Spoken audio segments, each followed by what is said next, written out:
मेरे को भी थी ये प्रॉब्लम। फिर मैंने रैंक 1 की कॉपी देखी और आपको पता चल जाएगा। जो लोग कहते हैं ना कि सब्जेक्टिविटी होगी, मैं मानता हूँ है सब्जेक्टिविटी, बिल्कुल भाई, हर इवैल्यूएटर सेम कैसे दे सकता है, बट मैंने देखी इशिता किशोर की copies and I can say with certainty that she deserve more marks than me. यार देखो, मुझे लगता है कि तुम तो क्योंकि पिछले साल सर्विस में आ गए थे, मैं नहीं था, ठीक है, क्योंकि मैंने इतने सारे साल इस एग्जाम में लगाए हैं। There are known knowns, there are unknown knowns, and there are unknown unknowns. So before you enter the preparation, there are so many things that you don't know that you don't know. अरे ये मैं अपने ऐसे में लिख के आया हूँ इस बार ही। अब जब मैं मेरे पास एक दो वीडियोस हैं अपनी पुरानी डिबेट्स की, और जब मैं देखता हूँ, जैसे मैंने एक एस्पा पे डिबेट किया था, and I was seeing that video, इतने बचकाने आर्गुमेंट दे रखे हैं ना मैंने, and now I can remember that when I was 20 years old, मैंने नहीं करी थी प्रेप, मुझे पता ही नहीं था, but now if I have to write the same arguments, supporting or opposing as the case may be, my argument will be with so much more depth. तो एटलीस्ट ये तो आपको सिखाई देता है कि भाई आपको ना कुछ नहीं आता। भाई अगर तुम इस साल मेंस नहीं लिख रहे हो, टारगेट ये रखो सितंबर 15 से 25 जो भी तुम्हारी पेपर का साइकिल है, you right it at your home. Exactly. Correct. Most beautiful thing that happened after clearing UPSC. ये बहुत सही बात है। जोश टॉक्स लाया है एक कंप्लीटली नया फॉर्मेट। 8 साल पहले, जोश के पहले दिन से जोश का सपना यही रहा है कि वो व्यक्ति जिन्होंने अपनी लाइफ में कुछ ज़बरदस्त हासिल किया है, वो आकर हम सब के साथ अपनी स्टोरी शेयर करें, क्योंकि शायद हम सब अपनी स्ट्रगल की जर्नी में हैं और उनकी कहानियां हमें हेल्प कर सकती हैं आगे बढ़ने में।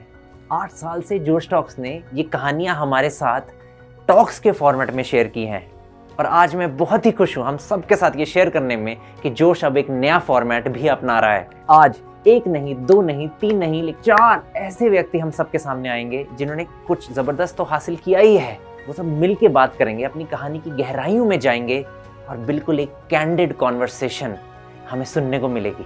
इंटरनेट पे इतना कंटेंट है यूपीएससी को लेकर, लेकिन समझ नहीं आता ट्रस्ट किसे करें, क्या सही है क्या गलत, किसकी सुने। इसीलिए ये फॉर्मेट हमारे सामने लाएगा ऐसे लोग जो एक बड़ा भाई होने के नाते अपनी यूपीएससी की प्रिपरेशन की गहराइयाँ एकदम सच्चाई से शेयर करेंगे हमारे साथ। जोश टॉक्स देश के हर युवा के लिए शायद एक बड़े भाई की तरह है, एंड आई होप कि इस नए फॉर्मेट के साथ भी जोश अपने बड़े भाई होने का कर्तव्य निभा पाए।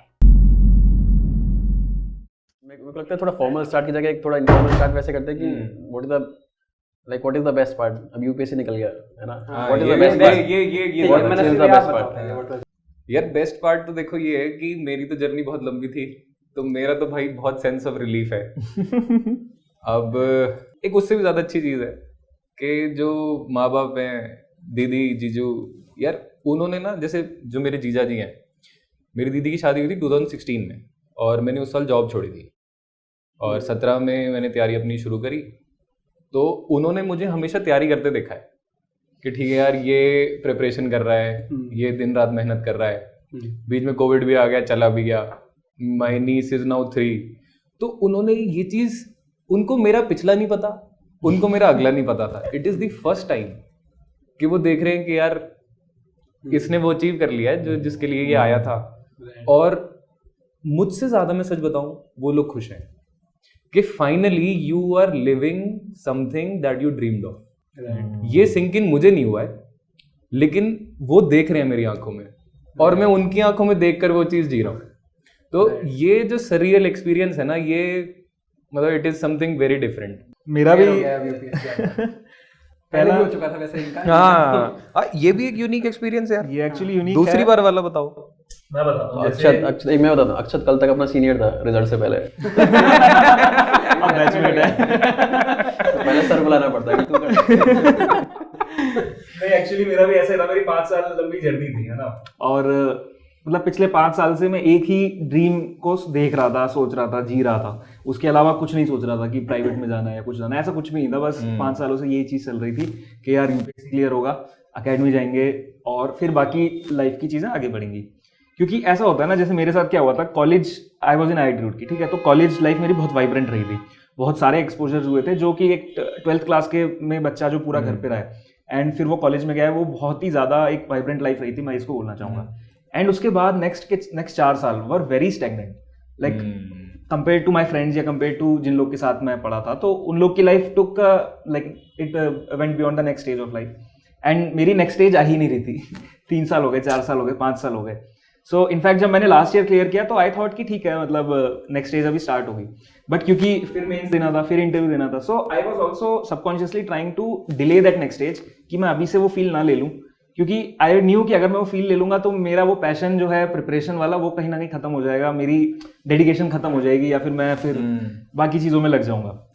सो इसीलिए मेरा लास्ट ईयर सिलेक्शन तो हो गया था एंड 1 हफ्ते के बाद ही मैं फिर सब भूल गया था और मेंस में लग गए थे. मेंस के बाद थोड़ा सा 2-3 महीने इधर उधर घूमे थे, एकेडमी गए थे 1 हफ्ते के लिए, फिर वहाँ से लीव लेके आ गए थे. बट अभी वो चीज़ आई है अंदर ना कि हाँ चलो अब लाइक एक नेक्स्ट स्टेज मेरी स्टार्ट होगी. जितनी पेंट अप डिमांड थी 5 साल से कि ये चीज़ें करनी है, वो चीज़ें करनी है, वो अभी स्टार्ट होगी. So this is like I would say कि मेरे को भी वही चीज़ एक्सपीरियंस हो रही है जो शायद आप लोग को हो रही है, कोई फर्स्ट टाइम जो क्लियर. लेकिन तेरे को ये लग रहा है कि अब कैडर क्या मिलेगा, है ना? IAS तो हो गया, कैडर क्या मिलेगा? अरे यार वो वाला नहीं मिलेगा. देख रहा है एक्सेल देख रहा है तू. ये चीज मेरे को लगता है ना, इतनी धक्के खा लिए ना, अब ऐसा लगता है यार लाइफ में सेटिस्फैक्शन की तरफ जाना है, ना कि ये जो रैट रेस वाली चीज है ना कि यार कार्डर कौन सा मिलेगा, स्टेट क्या मिलेगा, सच है ये? डिस्ट्रिक्ट क्या मिलेगा. हाँ मेरी तरफ से तो सच है एक तरफ. फिर अच्छी बात है, क्योंकि मतलब मेरे को तो ये चीज फील खत्म हो गई क्योंकि मेरे से भी हर कोई यही पूछ रहा है कि यार क्या मिल जाएगा, हाँ होम मिल जाएगा. अरे भाई मैं यार मुझसे पूछ रहे हैं IRS में कार्डर कौन सा है. मैं कहा IRS में नहीं होता भाई कार्डर. नहीं तो तू ये बोल रहा कि जो मांगते हैं वो मिल जाते हैं IRS में. तो और मेरा केस कैसा है, मैं तो बॉर्डर पे हूँ IAS और IFS के. मैं सबको बता चुका हूँ कि भाई मोस्टली 98% मेरे को फॉरेन सर्विस मिलेगा. लोग मेरे को बोलते हैं नहीं तेरे को मिल जाएगा ये. यार मैं बता रहा हूँ उनको काम चाहिए ना आपसे, उनको आपसे काम चाहिए. नहीं मेरे IFS में maybe that will be little less. अब मैं लोगों को बताता हूँ फॉरेन सर्विस, तो there is I can see that disappointment on their face. नहीं, they are less hopeful for you, more hopeful for themselves कि उनको काम होगे तुम जब तुम IAS में चले जाओगे.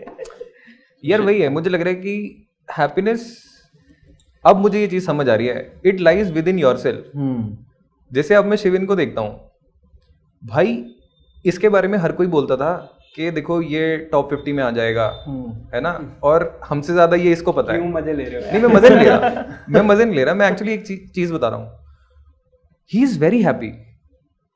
यार मैं IRS में जा रहा हूँ, आई एम वेरी इंटरेस्टेड, ठीक है, इसका और भी जो भी तेरा पैशन है वो उसके बारे में भी तू डेलिबरेट कर रहा है, लेकिन दैट इज समथिंग एल्स. तो अगर हम ये सोचने लग जाएं कि यार 1 नंबर और आ जाता, है ना. अब मेरे घर वालों को जैसे थोड़ा सा दुख है, 93 से 101 रैंक तक सबके सेम मार्क्स है और सबसे पीछे मैं हूँ, और 1 नंबर और आ जाता है तो 88-87 तक भी चला जाता है. इंटरव्यू में 179 है, तो मेरे पापा को ये दुख होता है कि यार 180 दे देते, 179 क्या दिया है. पर अगर 170 दे दे तो ये तो यही मैं कह रहा हूँ ना, this is within us. हाँ वही कि you have to be happy within yourself कि भाई ये भी तो नहीं हो सकता था. मुझे तो लगता है 5 मिनट की खुशी है रिजल्ट की. मे बी आप लोगों को थोड़ी ज़्यादा हो, क्योंकि आप लोगों को अपनी ड्रीम सर्विस मिल जाएगी सबको. मुझे तो नहीं मिल रही, टू बी ऑनेस्ट. मेरे को तो फॉरेन सर्विस चाहिए था, फर्स्ट प्रेफरेंस थी, थर्ड प्रेफरेंस मिल रही है इफेक्टिवली. बट मुझे तब भी लगता है 5 मिनट की खुशी है. लोग ज़्यादा खुश होते हैं आपसे. यार ये तो शुरू में जैसे मैं कह ही रहा था, मतलब आपको सेंस ऑफ रिलीफ है, आप खुश ज्यादा नहीं हो. हाँ, खुश आपके घर वाले हैं, और एक्सटेंडेड फैमिली भी नहीं कह रहा मैं, वो उनका मैं कुछ नहीं कह सकता. देखो जो आपका इमीडिएट माँ बाप हैं, आपके भाई बहन है, नॉट बियॉन्ड दैट, वो लोग जेन्युइनली खुश हैं क्योंकि उन्होंने आपके हार्डवर्क देखा है. एक चीज की मेरे को खुशी है, पता यू जैसे अक्षत ने बताया ना, मेरे को भी नेक्स्ट लेवल सोशलाइज करना पसंद है, समझ रहे हो. कुछ तो एडवेंचर स्पोर्ट्स करना, कुछ ट्रैकिंग पे चले जाना, कुछ पैराग्लाइडिंग सीख लेना, कुछ एकदम लाइफ में चलता रहना चाहिए ना, कुछ बज़ आना चाहिए बढ़िया सा. अब UPSC में 3 साल हो गए यार जॉब छोड़े, literally not a single inch has moved. बैठे हैं घर पे, कुछ नहीं है. मेरे को अगर किसी से मिलना होता है, मेरे दोस्त नहीं वहाँ पे, क्या करें, कुछ नहीं कर सकते. रिजल्ट के बाद I was craving for that socialization. होती है ना एक बस अड्डे में, क्या सोशल लाइफ है ही नहीं, नए लोग मिल ही नहीं यार. 3 साल में एक दोस्त नहीं बनाया, इसको बनाया था. ये सच बात है, ये बहुत सच है. और यार तेरे को 3 साल हुए, 4था साल था तेरा, ठीक है, मेरे को 6 साल हो गए. यार सोशलाइजेशन एक लेवल पर आप भूलना शुरू हो जाते हो कि बिना टेंशन के पार्टी एंजॉय कैसे करते हैं. हाँ अब मैं डिनर पे बैठा हूँ, लेकिन मेरे को एक सेंस ऑफ एंजाइटी थी जब अपना रिजल्ट आया था. उसके 1-2 दिन बाद हम लोग डिनर पे गए थे, और मेरे को अजीब सा लग रहा था कि यार कुछ तो है, कुछ तो है. और फिर मेरे को बाद में रियलाइज हुआ कि यार घर जाके पढ़ना थोड़ी है, ये पार्टी ही एंजॉय करनी है. अब कोई वो एडिड टेंशन नहीं है कि यार ठीक है इतना ज्यादा मजा नहीं करना पार्टी में कि आप कल के लिए आपका टारगेट अचीव ना हो। बैक ऑफ द माइंड चलता ही रहता था साला, किसी की शादी इसका है, एक- जा नहीं सकते, हाँ। कुछ कर नहीं सकते, जा रहे हो तो तुम बस आ जा रहे हो। इसका एक बड़ा अच्छा सा एग्जांपल होता था, जैसे हम किसी पार्टी में गए वाइल वी आर प्रिपेयरिंग, तो जैसे मेरा रहता था कि मैं थोड़ा सा जोन आउट कर देता हूँ चीज़ों को, कि थोड़ा सा ना वो कंपार्टमेंटलाइजेशन मेरा हो जाता था कि ठीक है जब मैं पार्टी में जा रहा हूँ तो I am enjoying the party. But वहाँ पे भी क्या होता था ना, सपोज मैं पार्टी में गया एंड कोई इशू आ गया, फॉर एग्जाम्पल कोई भी जो अपना करंट का इशू है वो कन्वर्सेशन में आ गया, तो सबसे पहली चीज़ ये आती थी, अरे यार इसको तो मैंने इतनी डिटेल में पढ़ा ही नहीं, या फिर वो बंदा जो पॉइंट बोल रहा है क्या मैं उसको एग्जाम में लिख सकता हूँ, अरे यार ये तो GS2 में आ जाएगा शायद या GS3 में आ जाएगा। मैं लिटरली उस टाइम पे फोन उठा के एक नोट्स ऐप खोल के उसमें नोट कर देता था कि यार ये शायद काम आ सकती है, या इसने इस एडिटोरियल का नाम बताया, इस बंदे का नाम बताया, इस बंदे के बारे में थोड़ा पढ़ लूंगा। Been there, done that, ये बिल्कुल सही बात है। तो ये वाली जो चीज होती है ना, ये अब नहीं आती। अब अगर हम कोई इशू डिबेट भी कर रहे हैं ना, so we are like from the heart, deep down the heart, हमको क्योंकि कुछ उससे गेन या लूज नहीं करना, हम एक एक्चुअली में उस इशू को डिस्कस कर रहे हैं रेदर देन उस मीन्स की तरह देख रहे हैं उसको कि मैं इससे मार्क्स ज्यादा लूंगा। तो ये डिफरेंस मुझे लगता है फ्री हो गए हैं थोड़ा सा, हाँ एक्चुअली, मतलब बट अगेन खुशी नहीं है, मतलब मुझे तो एटलीस्ट मुझे लगता है, या तो आप लोगों का थोड़ा, जैसे मैं सुन रहा था, शायद थोड़ा passion towards the service was more and the exam was less. I think I was more inclined towards the exam, मुझे पढ़ाई में मजा आ रहा था, तो अभी भी इसलिए मैं पढ़ा रहा हूँ, I am more attached to the fact that I was enjoying the process of the exam, इसलिए मुझे कोई ऐसा रिजल्ट देख के वो नहीं हुआ।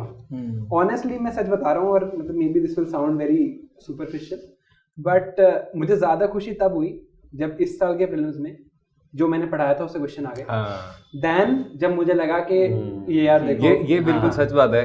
तेरी और मेरी बात हो रही थी साइंस एंड टेक वाली रिलेटेड, तो एक वो कौन सा क्वेश्चन डिस्कस कर रहे थे, माइक्रो सैटेलाइट डीएनए, ना उससे भी पहले एरियल मेटाजेनोमिक्स, मॉस्किटो वाला जो था, वोल्बाकिया। हाँ, तो ये और मैं साइंस एंड टेक की वो जो की बना रहे थे, तो ये कहता है यार बड़ा टफ है, मैंने कहा यार बड़ा सिंपल है, जो साइंस एंड टेक का जो पोर्शन है बोलबाचिया इतने 3 साल से हम पढ़ रहे हैं, इसको दुख क्या था, कह रहे कि यार मैंने 300 पता नहीं कितनी स्लाइड्स पढ़ा दी हैं, I have put in so many hours, यार 10 क्वेश्चन आए साइंस एंड टेक के और मेरे पढ़ाए हुए सिर्फ 6 आए हैं।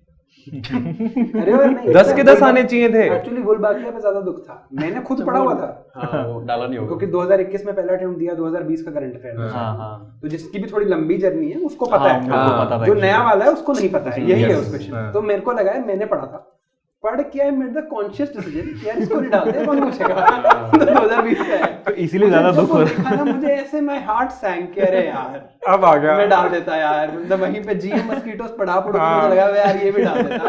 I remember making the decision, you know कि ये स्लाइड बना रहा हूं, मैंने रिमेंबर कह रहे छोड़ो ये ज्यादा लंबा हो रहा है, इसको हटाते हैं। तो मुझे लेकिन आई एम प्रीटी, लेकिन ये बड़ा अच्छा टेक अवे है इसमें से कि जब तक आप प्रोसेस को एंजॉय नहीं करोगे ना, थोड़ा मुश्किल हो जाएगा। देखो जो पहली दूसरी बारी में निकल जा रहा है, मे बी उसको प्रोसेस एंजॉय करने की जरूरत नहीं, क्योंकि पढ़ाई इतनी सारी है स्टार्टिंग में तो बसट इतनी हाँ, होती है, लेकिन जो तीसरा चौथा पांचवा अटेम्प्ट पे है वो तब तक नहीं रह सकता जब तक आपकी बहुत ही स्ट्रॉन्ग इंट्रिंसिक मोटिवेशन हो, और वो प्रोसेस ओरिएंटेड ही होती है, एंड गोल ओरिएंटेड अगर है तो वो कहीं ना कहीं फिजल आउट हो जाएगी। मुझे तो दूसरे अटेम्प्ट में हुआ है, मैं तो उसमें ही बसट लग गई। तो मेरे को फाइनल रिजल्ट का एक वो जो मैं बताया था ना क्या बेनिफिट है, मेरे को याद है कि तेरी कोई तो वीडियो देखी थी मैंने बहुत पहले। अच्छा कौन सी वीडियो देखी है? मुझे नहीं होंगे। एक कुछ तो वीडियो थी यार जिसमें स्टार्टिंग में यू आर सेइंग कि भाई एनसीईआरटी चल मार दो, न्यूज़पेपर चल मार दो। उनका यार ये तो वही चीजें बोल रहे हैं जो मैं लोगों को बोलता हूँ।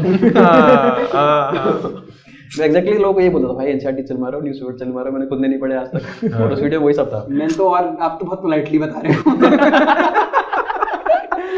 मैं सीधा न्यूज़पेपर नहीं पढ़ा एक भी दिन। और ये है मतलब मिसकंसेप्शंस ना, स्टार्टिंग में तुम 6 महीने एनसीईआरटी में दे रहे हो, समझ रहे हो, तो तुम एग्जाम में ऑलरेडी 6 महीने पीछे हो गए हो। Yes correct. मैं बताता हूँ 2017 में मैंने पहली बार दिया था, तो मेरे पास 7-8 महीने थे, 6-7 महीने थे उस टाइम प्रिपरेशन करने के लिए। तो मैंने स्टार्टिंग का बहुत सारा टाइम एनसीईआरटी में दे दिया। Finally I was short of cut off by 2-3 marks, और ये बहुत बड़ा रीजन था कि मैं एनसीईआरटी में गया और इसलिए मेरा नहीं हुआ, सीरियसली बता रहा हूँ। और न्यूज़पेपर पढ़े थे, this is also one of the reasons why I could not clear that year. जब मैंने वापस से प्रिपरेशन स्टार्ट की ना 2020 में, भाई मैंने एनसीईआरटी चल मार दी, देखी भी नहीं है, न्यूज़पेपर चल मार दिया। एक मुझे ऐसा लगता है कि मैं स्ट्रॉन्ग, एक इतना स्ट्रॉन्ग ओवर करंट है ना कि आप ये बात ओपनली बोल तक नहीं सकते। हाँ, मतलब to say this I had to have a channel that was anonymous. Yes. उसका नाम था अनोनिमस यूपीएससी आजकल। हाँ तो अब अनोनिमस नहीं है, तब अनोनिमस था, and I had to keep it anonymous कि भाई मैं ये बातें बोल रहा हूँ, बट अगर किसी को पता चल गया ना मैं ये बातें बोल रहा हूँ तो लोग पीछे पड़ जाएंगे मेरे। यार तो ये आप अनोनिमिटी में ही आप कर सकते हो, ये तो इतना स्ट्रॉन्ग अंडर करंट है। यार मेरे को फर्क नहीं पड़ता ज्यादा, लेकिन एक और पॉइंट करेक्ट करना चाहूंगा, जैसे मैंने न्यूज़पेपर्स बिल्कुल नहीं पढ़े ना, बट मैंने इंटरव्यू के लिए पढ़े। सेम मैंने भी पढ़ा। तो that is very important, interview के लिए इंपॉर्टेंट है। तो मैं ये नहीं कर रहा कि भाई एकदम ही चल मार दो। नहीं, मैं तो मेरा थोड़ा सा डिफरेंट व्यू पॉइंट है, although it is very similar to what you are saying. जो बंदा मतलब नया आता है यार, बहुत सारी चीजें ना अनलर्न करनी पड़ती हैं इस प्रोसेस में आने के बाद। करेक्ट, जैसे एब्सोल्युटली। जो इस एग्जाम में कहीं भी नहीं बैठा है, उसने ABC भी नहीं पढ़े हैं यूपीएससी के, वो कहता है कि यार अखबार पढ़ना is most important, right, which is important but not most important. Right. कहीं ना कहीं तो काम आएगा। तो अब मैं जितने भी लोगों से जैसे बातचीत करता हूँ, और मैं पिछले बहुत साल से ये कह रहा हूँ, लेकिन अब थोड़ी सी क्रेडिबिलिटी आई है, तो may be that voice will travel.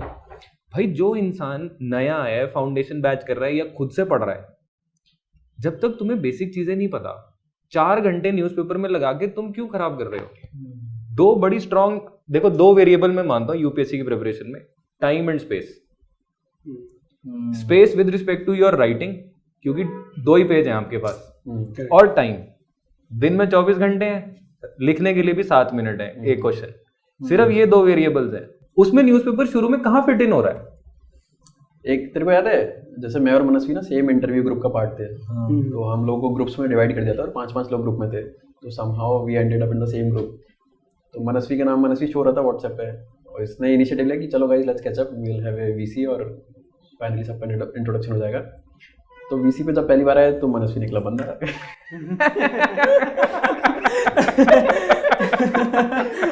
But वो इनको धोखा हुआ। यार ये तो हो जाता है। व्हाट्सएप ग्रुप बनाए हुए, इट वाज वेरी फॉर्मल, क्योंकि सर वगैरह भी थे उसमें। मैंने क्या किया, एक इनफॉर्मल ग्रुप बना दिया हम 5 का। I shifted from formal to informal. अब उस पे आराम से हमको रैंडम शिट जो भी भाई तैयारी तो तभी हुई है जब हम फॉर्मल सेटअप से इनफॉर्मल सेटअप पे आए हैं एक्चुअली। तो मैं तो उस दिन एक बार मैंने क्वेश्चन पूछा था कि यार तुमको न्यूज़पेपर पढ़ने में कितना टाइम लगा? हाँ। मैंने सबसे पूछा था, तो 5 लोग थे हम। तो क्योंकि मेरे को लिटरली अभी भी आज मैं पढ़ूँ ना, मेरा सिलेक्शन हो चुका है, मेरे को 2.5 घंटे चाहिए थी न्यूज़पेपर पढ़ने में। सही में मैंने पहली बार पढ़ा था इंटरव्यू के लिए, और अगर 2 घंटे से कम में तो मतलब मैं खत्म कर ही नहीं सकता। और अगर मेरे को नोट्स बनाने तो उसमें 1.5 घंटे और हो जाए, तो Correct. हो गया 3 से 4 घंटे का पूरा मामला। करेक्ट। और इसने ना लेकिन सिर्फ क्वेश्चन पूछा था, यार तुम लोगों को कितना टाइम लगता है, उसके बाद रिप्लाई किसी का नहीं आया था। रिप्लाई पर्सनल मैसेजेस पे तेरे को आए थे। भाई मैं डर गया था, मैंने कहा यार मैं ही हूँ जो 2 घंटे में पढ़ रहा है।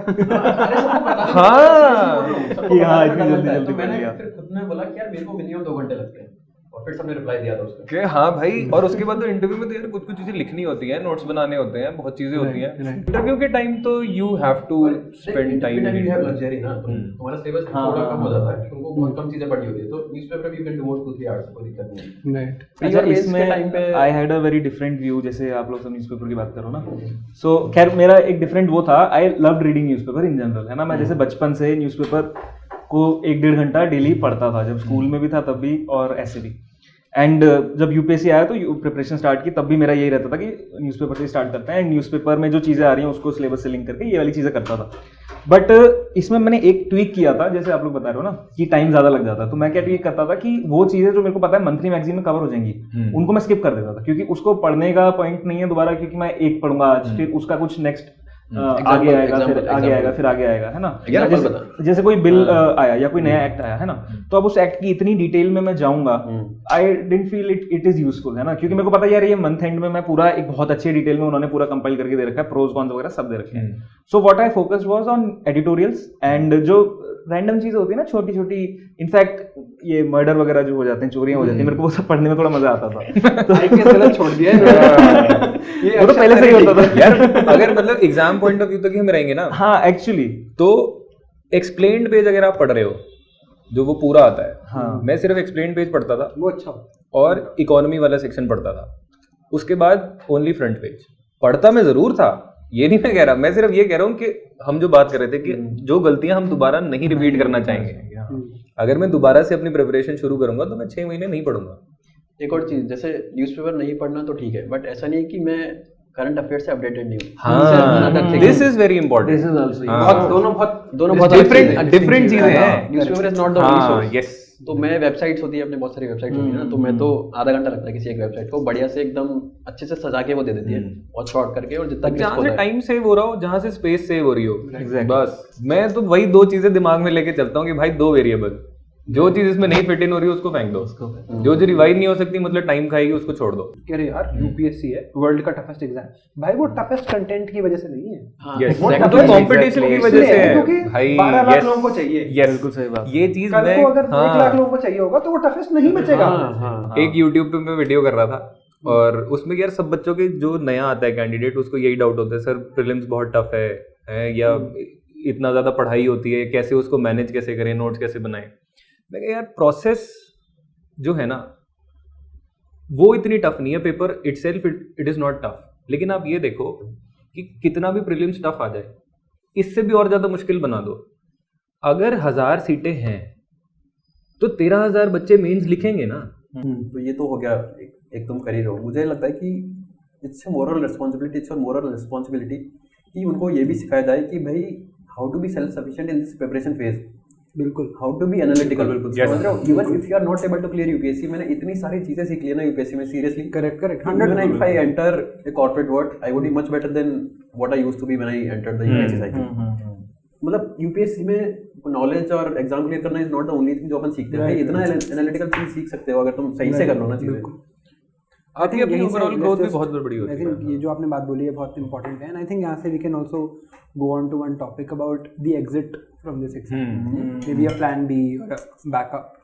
And honestly like I want to speak about it as little as possible, because मैंने अपने यूट्यूब पे बहुत बोला है इसके बारे में। The day the prelims result came out, I did a 1 hour long live and I said कि भाई 2 सीरियस अटेम्प्ट हो चुके हैं ना, प्लान बी एक तो बैकअप नहीं होता, because backup is something that you always have. Plan B is another exam. Yes. These are 2 very different things. And 2 attempt हो चुके हैं, please find a backup and then do it. मतलब क्योंकि and even if you are financially stable, because आपकी family के पास पैसा होना and you having a sense of self-worth where you are generating value are 2 very different things. And from that sense of self-worth कि यार I will generate value, you generate calmness, and that calmness will help you, especially if the prelims is like this. तो अब like whatever you guys think about this. यार देखो मुझे लगता है कि तुम तो क्योंकि पिछले साल सर्विस में आ गए थे, मैं नहीं था, ठीक है, क्योंकि मैंने इतने सारे साल इस एग्जाम में लगाए हैं और मैं इस इंडस्ट्री में रह सकता था, I could have done really well, लेकिन I did not have that in my hand. 2 बहुत अलग चीज है। व्हाट कैन हैपन, ठीक है, I can generate a good income from this industry, मैं अगर कहीं जाऊंगा तो, बट वन थिंग इज कि वो मेरे पास नहीं है। अब जैसे हम पीछे बात कर रहे थे कि अगर मेरा नहीं होता, भाई वो बर्डन मेरे दिमाग में डेली था, daily, what if Especially because it was the last. Yes, because it was the last attempt. तो यार बहुत लोग, अब जैसे क्योंकि ये मेरी स्टोरी एक ऐसी सी है, साइकोलॉजी में भी हाईएस्ट मार्क्स आपके आए हैं और आप लास्ट अटेम्प्ट दे रहे थे और सीधा आपकी 101 रैंक आ गई, ये वो। तो इस चीज को मार्केट रेलेवेंट बनाने के लिए इसकी मार्केटिंग हो रही है एक सॉर्ट ऑफ, बल्कि इसका उल्टा होना चाहिए। I'm so happy that you spoke about this. पता है यार देखो, लोग कहते हैं कि you had the grit, guts, determination, perseverance, add as many adjectives you want to. भाई ये सब बातें हैं। एक मेरा दोस्त है, कॉलेज का फ्रेंड था, ही एग्जिटेड आफ्टर 3rd अटेम्प्ट। उसने कहा कि भाई मैंने जो करना था वो कर दिया, और उसने ना मेरे को शुरू में, जब मैं आया था, क्योंकि मैं शुरू में जॉब कर रहा था, वो सीधा आ गया था इस एग्जाम की साइकिल में, तो उसने मेरे से एक सवाल पूछा, कहता कि यार तू कितने अटेम्प्ट देने वाला है इस एग्जाम में? मैंने कहा यार ये क्या बकवास सा सवाल है। मैंने कहा भाई एग्जाम क्लियर करने आओ एज फास्ट एज पॉसिबल। कहता नहीं, मैंने कुछ और पूछा तुझसे, तू कितने अटेम्प्ट देने वाला है? ये मुझे आज समझ आ रहा है वो पूछ क्या रहा था और कितनी मैच्योर बात करी थी उसने। बहुत रेलेवेंट क्वेश्चन है, बहुत रेलेवेंट क्वेश्चन है ये, बहुत सॉर्टेड होना चाहिए when we enter हाँ the भाई, मुझे तब लग रहा था कि यार ही इज नॉट सीरियस। मेरे अंदर ही पैशन है, चाहे 6 लगे मैं तो करूंगा पेपर क्लियर। वो पैशन नहीं है भाई, वो पैशन नहीं है। मैं वही तो कह रहा हूँ, ये चीज मुझे आज समझ आ रही है। अगर मैं अपना टारगेट सेट करके आता हूँ कि ठीक है यार, I want to spend 3 years of my life here, होता है तो होता है, नहीं तो भाई 1000 ऑप्शन और हैं। उसके बाद भी मैंने 3rd अटेम्प्ट के बाद आई एग्जिटेड। एक मैं बहुत अच्छी जॉब कर रहा हूँ, मैं तो 2 साल अपनी प्राइवेट सेक्टर में लगा के आया हूँ। तो मैं शुरू के 2 अटेम्प्ट के बाद अगर एग्जिट करता तो I still had many opportunities to reenter the market, not after 6 years। वो मार्केट स्किल्स इररिलेवेंट हो चुकी है, ये मुझे पता है। तो भाई जो डिसीजन ले रहा है ना कि 3 अटेम्प्ट के बाद मैं बाहर निकल रहा हूं, उसमें गट्स हैं, उसमें ग्रिट है, उसमें डिटर्मिनेशन है, मेरे में नहीं है। I am going with the flow. वो तो बहुत आसान है भाई, अपने डिसीजन के साथ स्टिक करना बहुत आसान है, वो चैनल चेंज करना वो तो कंफर्ट जोन हो गया ना। मैं कहने वाला था, मुझे लगता है कंफर्ट जोन हो जाता है। आपको लगता है अब अगला साइकिल एक चीज हो गया, इस साइकिल को एग्जिट करना है। मान लो एग्जिट नहीं भी करना है, even if you want to continue, तुमको एक नई फील्ड में जाना है, उसके लिए जगह चाहिए, उसके लिए नई स्किल्स चाहिए, उसके लिए बहुत मेहनत करनी पड़ेगी भाई। वो मेहनत सबसे करनी बड़ा पड़ेगी। point बोला ना, सिर्फ आपका डिसीजन नहीं है, आपको घर वालों को मनाना पड़ेगा, खुद को मनाना पड़ेगा, खुद को मनाना पड़ेगा। जो एक होता है ना ड्रीम देखते हैं लोग, Yes. कई बार ये होता है जब लोग साइकिल से एग्जिट करते हैं ना, तो वो एक काइंड ऑफ यात्रा करते हैं लवासना की, कि हम एक बार देख के आए उसको फिजिकली, कि हम यहाँ जाना चाहते थे, मे बी अनफॉर्चुनेटली हम नहीं जा पा रहे, बट उसको देख के आते हैं। So that thing in itself is very, like I would say very sad, है ना, कि आपने 4 साल 5 साल 6 साल एक चीज को लगा दिया, and now to get over it you actually have to go see it physically. मतलब it is like a yatra जो रिलीजियस थोड़ा सा एग्जाम सर्विस डिसोसिएशन की बहुत इंपॉर्टेंट है। If the services of course they are coming through the exam, but they need to be dissociated. Exam एक अलग चीज है भाई, और बाद की चीज अलग है। उसको इतना आपने लिंक कर दिया है कि मुझे वो करना है और वो यहाँ से मिलेगा, यहाँ से मिलेगा। एग्जैक्टली। यार मैं एक और चीज उसमें ऐड करना चाहूंगा भाई, जो कैंडिडेट है जिसने सीरियस तैयारी करी है 3 साल, अपने आप को मैं एग्जाम्पल रख के बता रहा हूँ यार, मुझे नहीं लगता अब उसको 10-12 घंटे की डेली की जरूरत है। 100% आने वाला था। एग्जैक्टली, जरूरत ही नहीं। करेक्ट। तो भाई हाँ, आप 8 घंटे जॉब करो, आप 6-7 घंटे अच्छी पढ़ाई करो, सो मजे करो, उसके साथ ही एग्जाम क्लियर हो सकता है, बशर्ते आपने शुरू के 3 साल बहुत अच्छे से तैयारी करी है, you have your notes, you have done everything, और उसके बाद भी नहीं हुआ है आपका, सिर्फ उसके लिए। नॉट वो कैंडिडेट जो पैसिव रिसीवर रहा है कि ठीक है यार मैं 1 साल तो कोचिंग चला गया, 1 साल मैंने प्रीलिम्स की साइकिल में दोबारा लगा दिया और मैं अभी भी वही पढ़ रहा हूँ, व्हाट डू आई डू, चलो मैं जॉब कर लेता हूँ। भाई उसके लिए दिक्कत होगी। जो सीरियसली जिसने फुल तैयारी करी है, 3 साल उसने पढ़ लिए हैं। और ये सीरियस का मैं क्राइटेरिया बता देता हूँ। अगर आपने, मतलब मेरा ये ओपिनियन है, if you have spent 6 months specifically preparing for mains, तो मतलब आपकी तैयारी हाँ, मेंस जहाँ आपने कुछ नहीं किया, सिर्फ मेंस की तैयारी करी है 6 महीने लगातार, basically you know mains in and out, तुम्हें पता है मेंस में है क्या। आपको जब समझ आ गया है कि you know everything about the mains exam, क्या है, आप छोड़ दो। मनस्वी, एक बार तेरे को याद है कि एक चीज हम डिस्कस करें, जैसे मैं काफी लोगों को बोलता हूँ कि प्रीलिम्स का रिजल्ट आया ना, अब लोग क्या करते हैं, प्रीलिम्स दे दिया, फिर रिजल्ट का वेट करते हैं कि होगा या नहीं होगा, एंड डिपेंडिंग ऑन होना या नहीं होना, दे प्रिपेयर फॉर मेंस। मेरे को ये लगता है कि मान लो तुम्हारा नहीं हुआ तो you will not prepare for mains. मतलब वर यू वेटिंग कि नहीं हो और मैं मेंस की प्रिपरेशन नहीं करूं, क्या कर रहे हो यार। और मैं सबको ये बोलता हूँ कि हो या नहीं हो, you should give the exam, you join that bandwagon.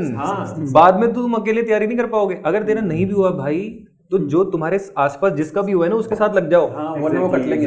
हाँ, वो फिर यहाँ पे होंगे और तुम यहाँ पे होगे, बस तुम रह जाओगे। ये चीज कितने लोगों के साथ देखिए, प्रीलिम्स नहीं हुआ फॉर एग्जांपल, और नेक्स्ट 3 months तो या तो उदासी में निकाल दिए या इधर उधर निकाल दिए, क्या करना है कुछ करना है, एंड उनका कुछ अपग्रेडेशन ही नहीं हुआ। नेक्स्ट अटेम्प्ट में again they are still at the same level पर ही रहेंगे, वो फ्रेशली अब वो कर रहे हैं। हाँ एग्जैक्टली, 1 साल पीछे हो गए, एंड मेंस भी वो फ्रेशली अब वो वहां पे जा रहे हैं। मैं तो मेरे सारे दोस्तों को ही बोलता हूँ, भाई तुम एग्जाम दो। एग्जैक्टली, कई लोग एग्जाम सेंटर में बैठ के देंगे, तुम रूम में बैठ के दो, पर एग्जाम दो उसी दिन दो जिस दिन मेंस है। तुम वैसे भी देते ना यार। अगर मेरे सारे जितने भी दोस्त रहे हैं जो मेरे बहुत क्लोज, अगर वो ये देखेंगे ना, उनको लगेगा you have said exactly same thing जो मैं उनको हर साल बोलता हूँ।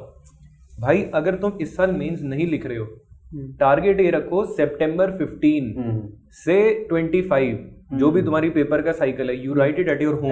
Exactly, correct. तुमको 3 घंटे बाद पेपर आ जाएगा टेलीग्राम पे, राइट। वो उठाओ और पेपर दो। Like I have seen this happen to a very close friend, and I think हम लोग all of us sitting here have this privilege of having a professional degree, जो बहुत लोगों के पास नहीं होता। ये भी बहुत अच्छा पॉइंट है। So like we have a backup option waiting। जैसे आप तीनों इंजीनियर्स हो and I'm a doctor, तो कभी भी जाना हो अपनी फील्ड में, at best it is a salary drop at best। Yes, हाँ। कि यार ठीक है, थोड़े कम लेवल से स्टार्ट करना पड़ेगा, इतना ही है ना, चले तो जाएंगे ही, कौन मना कर रहा है भाई, आईटी बॉम्बे और आईटी रुड़की के इंजीनियर को कौन मना कर रहा है?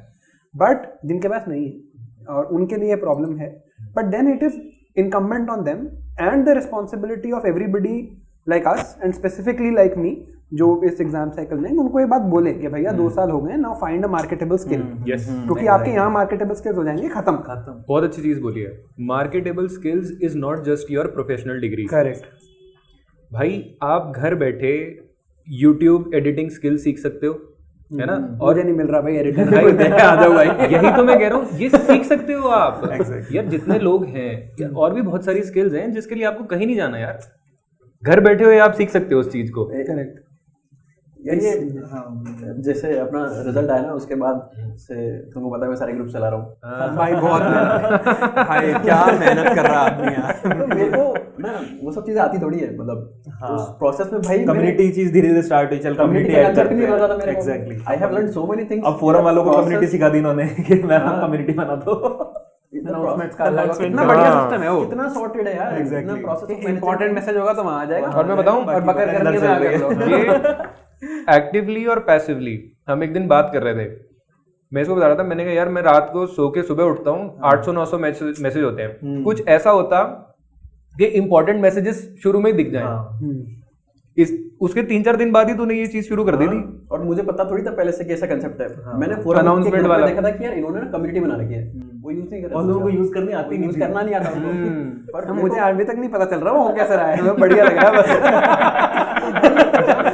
मैं एक इंटरेस्टिंग बताता हूँ, हम ही है वो पैसिव रिसीवर्स। टीचर जब से मेरे को पता लगा ना भाई, तुम अगर मान लो if you are going in administration, मान लो तुम एक डिस्ट्रिक्ट का तुम्हारे पास रेस्पॉन्सिबिलिटी है, जो भी है एसडीएम ओडीएमओ, it's such a beautiful feature. तुम अपनी टीम को इतना बढ़िया से मैनेज कर सकते हो, तुम्हारी 1000 लोगों की टीम है ना, आराम से इतना प्यार से मैनेज कर लोगे। लाइफ में ना बहुत बड़ी बड़ी चीजें नहीं सीखनी होती है, गूगल फॉर्म यूज करना सीखना, एक्सेल शीट यूज करना सीखना, इतना बढ़िया स्किल है, इतना बढ़िया का डेफिसिट है, इसका वेरी गुड डेफिसिट है, लोग इसको कर ले। अरे लिटरली अकेडमी मैंने गूगल फॉर्म पहली बार बनाया है अभी ना, और मैं इतनी सारी चीजें, इतना डेटा कैप्चर कर लिया, जैसे ऐसे में अपन को पता ही नहीं क्या चल रहा है। मैं I am literally doing a lot of thorough analysis की किसी को नहीं पता ना, अगर तुम्हारे पास डेटा है, उसकी बैकिंग है, तो यार कुछ तो एटलीस्ट बता पाओगे। ये लास्ट ईयर हुआ था, जैसे हम लोग एनटीए गए थे ना अकेडमी, तो उन्होंने काफी सारे व्हाट्सएप ग्रुप्स बनाए थे। वो लोग जो एफसी में गए हैं, वो लोग जो एफसी में नहीं गए हैं, वो लोग जो ईएल ले रहे हैं, वो लोग जो ईएल नहीं ले रहे हैं, डिफरेंट ग्रुप्स। एंड वो व्हाट्सएप ग्रुप सब अलग अलग थे, दे आर नॉट कनेक्टेड है ना, क्योंकि एनटीए वाले मैनेज कर रहे थे, उनको चीज नहीं आती थी। तो अब उसमें कोई किसी ग्रुप में एडिड है, कोई किसी ग्रुप में एडिड नहीं है, किसी को पता है उसमें कुछ है, कुछ नहीं है, एंड इट बिकेम वेरी हैफेज़र्ड ना कि कुछ पता ही नहीं था क्या चल रहा है। वो इंटरलिंकेज जिसने सिखा दिया, कुछ ग्रुप्स बेकार के बने हुए हैं जिसमें कोई फायदा ही नहीं है जिसका, तो this was very good actually. तो मैं 25 ग्रुप्स का एडमिन हूँ। तो 25 डिपार्टमेंट होल्ड कर रहा है। 25 डिपार्टमेंट एंड मैं आराम से मैनेज कर रहा हूँ, वेरी जो चीजें प्रोफेशनल ब्यूरोक्रेट्स को नहीं आती बेसिकली, वो आप अभी सीख रहे हो। यार मैं वही बोल रहा हूँ, बेसिक चीजें सीख लो, बहुत छोटी छोटी चीजें हैं। यस, इससे ये चीज पता लगती है ना कि you should always have that hunger to learn, हाँ, कि मुझे ये कोई बहुत चीज important चाहिए, है। मुझे जैसे हमने सोचा कि कुछ ऐसा चीज हो जिससे इंपॉर्टेंट मैसेज अलग है। बिल्कुल। एक वो एक प्रॉब्लम थी, वो प्रॉब्लम स्टेटमेंट थी, कुछ कर देगा या जूनियर तुमको ऐड कर देगा, कुछ ऐसा कर देगा। हाँ। एक होता है यार, खुद से भी तो सोचूं कि यार ऐसा कुछ हो सकता है क्या, maybe I need to shift on another app या अनदर प्लेटफॉर्म, ऐसा कुछ चीजें, which is a very good thing I guess। अब मुझे लगता है कि ये this is probably the beauty of this process, that anybody who has done it seriously will actually have the hunger to learn, because आप उसके बिना तो मतलब actually वो I remember ये maybe when they had invaded Iraq, the Americans had invaded Iraq, तो very famous statement from one of their diplomats, which I'm forgetting the name. He said that there are known knowns, there are unknown knowns, and there are unknown unknowns. So before you enter the preparation, there are so many things that you don't know that you don't know. अरे ये मैं अपने ऐसे में लिख के आया हूँ इस बार मैं नाम भूल गया यार। There are so many things you don't even know about. तो एटलीस्ट ये आपको एग्जाम इतना कुछ बता देता है कि यार इतना कुछ तो है जो तेरे को नहीं पता, थोड़ा जमीन पे आ जा। Like I was a very prolific debater in college. मुझे बिफोर आई स्टार्टेड मुझे लगता था यार कि डिबेट में ना मतलब देख लेंगे यार, मतलब आता है न्यूज़पेपर थोड़ा बहुत पढ़ लिया या जैसे वेबसाइट से थोड़ा, I just new may be 10% more than most of my batchmates did. तो मैं लगता था डिबेट में ना जनरल नॉलेज है अपने पास, अपन तो देख लेंगे। But when I came here I realise that there is so much more.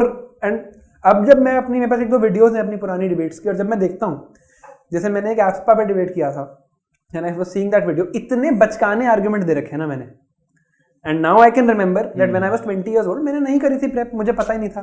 But now if I have to write the same arguments supporting or opposing as the case may be, my argument will be with so much more depth. तो at least ये तो आपको सिखाई देता है कि भाई आपको ना कुछ नहीं आता, मैंने so much you don't know about.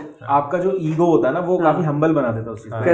Correct. At least first attempt वालों को शायद नहीं होता होगा, 2-3 भाई जो 4, 5 और 6 साल वाले ना भाई कुछ चीज मैंने सीखी ना सीखी हो, ये तो जरूर है कि भाई देखो आपको जमीन पे ले आती है ये. बिल्कुल. एक चीज और बताना, जैसे मान लीजिए शिवेन है, यू गॉट IRS है ना, अभी मिला नहीं है भाई, यहाँ जिक्स मत करो. एक्सपेक्टिंग ले बेटा. मान ले मेरी 28 रैंक है राइट, अगर मान ले मेरे को इम्प्रूव करना है next year, maths is something which I know I can score 300 plus आराम से. बाकी उसके अलावा सब्जेक्ट में मेरे को पता नहीं ऑनेस्टली मैं क्या करूँ कि इम्प्रूव हो जाए रैंक नेक्स्ट ईयर, अगर मेरे को देना हो तो. सिमिलरली मान ली if you want to improve, if you want to give another attempt, तो टेल मी इज इट, मतलब ऐसा कुछ है? मेरे को भी थी ये प्रॉब्लम. फिर मैंने रैंक 1 की कॉपी देखी और आपको पता चल जाएगा. जो लोग कहते हैं ना कि सब्जेक्टिविटी होगी, मैं मानता हूँ है सब्जेक्टिविटी, बिल्कुल भाई, हर इवैल्यूएटर सेम कैसे दे सकता है. बट मैंने देखी इशिता किशोर की copies and I can say with certainty that she deserve more marks than me, at least जहां उसके आए हैं ज्यादा. जैसे GS3 में हमारे 6 नंबर का फर्क है, तो मैंने उनकी कॉपीज देखी, बहुत ज्यादा फर्क नहीं है. GS2 में 10 नंबर का फर्क है, बट GS1 में 30 नंबर का फर्क है. 121 है उनके. हाँ, GS1 में आई थिंक 121 है, मेरे 130 है. तो मेरे 103 है, 20 नंबर का फर्क हो गया. तो मुझे दिख रहा है वो 20 नंबर का फर्क. And I think that is a very good way to, मतलब मेरे तो अटेम्प्ट भी हो गया, मैंने उसके बाद भी उनकी कॉपी खोल के देखी है, क्योंकि भाई पेपर मेरे ठीक हुए थे. मेरे को वो चीज हजम नहीं होती है. अब जैसे उनके शायद GS3 में 88 है, मेरे भी 88 है. मेरे को ये चीज हजम नहीं होती है कि भाई जिसमें आपने अपना पूरा एफर्ट डाला है, मैंने अपने लिए टारगेट रखा था, जैसे तू भी पूछ रहा ना क्या करा जा सकता है, तो ये क्वेश्चन मेरे को पिछली बार भी था, क्योंकि पिछली बार मेरा बहुत अच्छे पेपर हुए थे, मेरा ऑप्शनल भी बहुत अच्छा हुआ था and I was expecting a good rank. मेरे को इंटरव्यू कॉल भी नहीं आई थी. तो वो एक बहुत लो पीरियड था मेरे लिए, क्योंकि मेरे को यार डायरेक्शन नहीं दिख रही थी कि इंप्रूव कहाँ करूँ मैं, करना कहाँ था. एग्जैक्टली. अगर आपको डायरेक्शन दिख जाए तो फिर तो दिक्कत क्या, मेहनत ही करनी है बस कि भाई इस रास्ते पे आपने चलना है. तो इस बारी प्रीलिम्स मेरा भगवान की कृपा से सही हो गया था. मेरे को पहली बार पता चल रहा था कि भाई तेरा क्लियर हो रहा है, ठीक है. फॉरेस्ट की कट ऑफ भी क्लियर हुई थी. तो मैं सेम डे जब जैसे ही मैंने नंबर लगाए, मैं थोड़ा शांति में बैठा, मैं कहा यार करना क्या है, क्योंकि कल से अब मेहनत करनी शुरू करनी है. अब स्पेक्यूलेशन नहीं है. This is the first time this is happening in your life. तो मैंने एक अपने लिए टारगेट सेट करा था कि भाई आई विल बाय 50 पेन्स जिससे मैं अपना मेंस लिखता हूँ, और मैंने इतने आंसर लिखने हैं कि ये 50 पेन खत्म करने हैं अगले 90 दिन में, including tests, including daily answer writing, कुछ शॉर्ट नोट्स भी बनाने हो, लेकिन ये सब कुछ आपके राइटिंग में यूज होना चाहिए. मेरे हो गए, मेरे को 2 पेन भी लाने पड़े. तो मेरे को इसीलिए वो डिफरेंस देखना था कि यार मैंने मेहनत भी करी है, अपना दिमाग भी लगाया है, मेरे को फीडबैक भी अच्छा मिल रहा था. मेरे GS2 में 116 है, उनके 130 है. भाई 15 नंबर नहीं मैं अभी भी इंक्रीज कर सकता. 15 is a big thing. GS के पेपर में, ऑप्शनल एसे में तो हो जाते हैं. बट मैंने तो देखी जब उनकी कॉपीज, तो मुझे तो लगा कि हाँ यार है, you know, there are things I can learn from this. There are so many things I can learn from this. Maybe not in content. जैसे मुझे नहीं लगा कि कंटेंट ठीक है, obviously some places it's better, but जो decoding the question था, you know that मुझे जैसे पता है कि यार सब हेडिंग ना क्वेश्चन से बनानी होती है, ये बात पता है. Yes. बट उसको even further की introduction is also linked to the question and maybe the conclusion is also linked to the question. उसमें flow है आंसर में. Every word is, you know, even if I cover the question, तो मुझे पता है कि हाँ यार इसी की बात हो रही है. एक आइडिया देता हूँ. जैसे अभी क्या होता है कि मार्केट में टॉपर्स की कॉपीज आ जाती है. टॉपर्स की कॉपीज से जैसे ये जो कंक्लूजन तुमने ड्रॉ किया, not everyone can do that right. What if वो खुद बता दे यार ये मेरी एक आंसर मैंने ऐसा लिखा है, this is what I thought while writing the introduction. जरूरी नहीं है यार उनको पता हो या ना पता हो. नहीं कई बार एक्चुअली हाँ ये बात सही बोली. जैसे मान लो इशिता किशोर की बात हो रही है कि उनका आंसर इतना फ्लो में जाता है, हो सकता है उनको रियलाइज ही ना होता हो कि मैंने फ्लो में इतना आंसर लिखा है, कंपेयर टू समवन एल्स जो फ्लो में नहीं लिखा, उसको वो चीज अपरेंटली दिख रही है एकदम ना कि this is what I am. बात वही है ना कि maybe it comes to her naturally. हाँ हमको नहीं आती हो शायद से. तो अगर मान ले ऐसा कुछ mechanism, but not 1 rank 1 but 2 3 4. भाई किसी को तो पता होगा. हाँ किसी को तो पता है. मैथ्स में मेरे को कुछ चीजें पता है. क्वेश्चंस को आधे में कैसे कर सकते हैं खत्म ना. कई क्वेश्चन ऐसे जो कैलकुलेटर से ही करते हैं. मेरा मेरा एक फ्रेंड है प्रभुतोष, वो मेरे को कल दिखा रहा था एक वीडियो कैलकुलेटर यूज़ करने की ना, वो बहुत ही कॉम्प्लेक्स थी, मतलब बहुत ही ज़्यादा कॉम्प्लेक्स। वो 5 मिनट में कर रहा था। मैंने उसको फिर मेरा तरीका बताया और उसको 1 मिनट भी नहीं लगती, मतलब मैं जो है ना ऐसे एक बटन प्रेस करना होता है बस ऐसे और पूरा आंसर आ जाता है। फॉर्मूला लगाते हो क्या?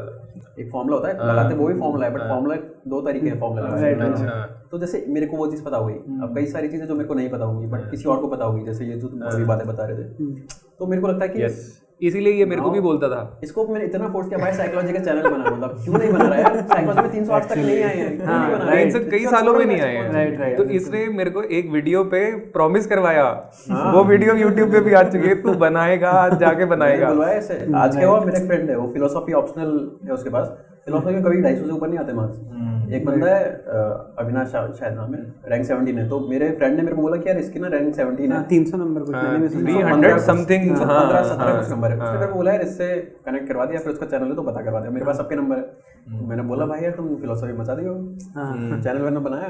नहीं मैंने कब बनाया यार, फिलोसॉफी में आज तक कभी नहीं आया। मैंने उसको उसी टाइम चैनल बनवाया, फिर चैनल में कुछ चीज़ें होती हैं जैसे उसको ग्रुप में कन्वर्ट करना है, डिस्कशन स्टार्ट करना, और यार ये चीज़ जेन्युइनली मुझे लगी है सारे, मतलब मुझे ये रियलाइजेशन थी कि ठीक है यार, मेंटरशिप की कमी है मेरे ऑप्शनल में, ठीक है, टेस्ट सीरीज की भी कमी है, लेकिन इतनी भारी कमी है वो ये ग्रुप बनाने के बाद पता चली है। अरे आप तो मेंस की बात कर रहे हो भाई, मैं आपको प्री का बताता हूँ। मैं फर्स्ट अटेम्प्ट देके आया, 115 नंबर है मेरे फर्स्ट अटेम्प्ट में, प्रीलिम में 2021 में। एंड अनइमेजिनेबल सी बात है ये लोगों के लिए। मतलब 6 महीने पढ़ के गया था, मुझे खुद नहीं पता था। क्यों नहीं पता था? क्योंकि मुझे किसी ने नहीं बोला था कि भाई पॉलिटी, ज्योग्राफी, मॉडर्न हिस्ट्री और इकोनॉमी 4 टॉपिक होते हैं और साइंस एंड टेक एनवायरनमेंट में तो PT3 पढ़ के चले जाओ। मुझे लगा भाई ये भी सब्जेक्ट है, ये भी वैसे ही पढ़ूंगा, जितनी पॉलिटी पढ़ूंगा उतनी साइंस एंड टेक पढ़ूंगा, नंबर आ रहे हैं।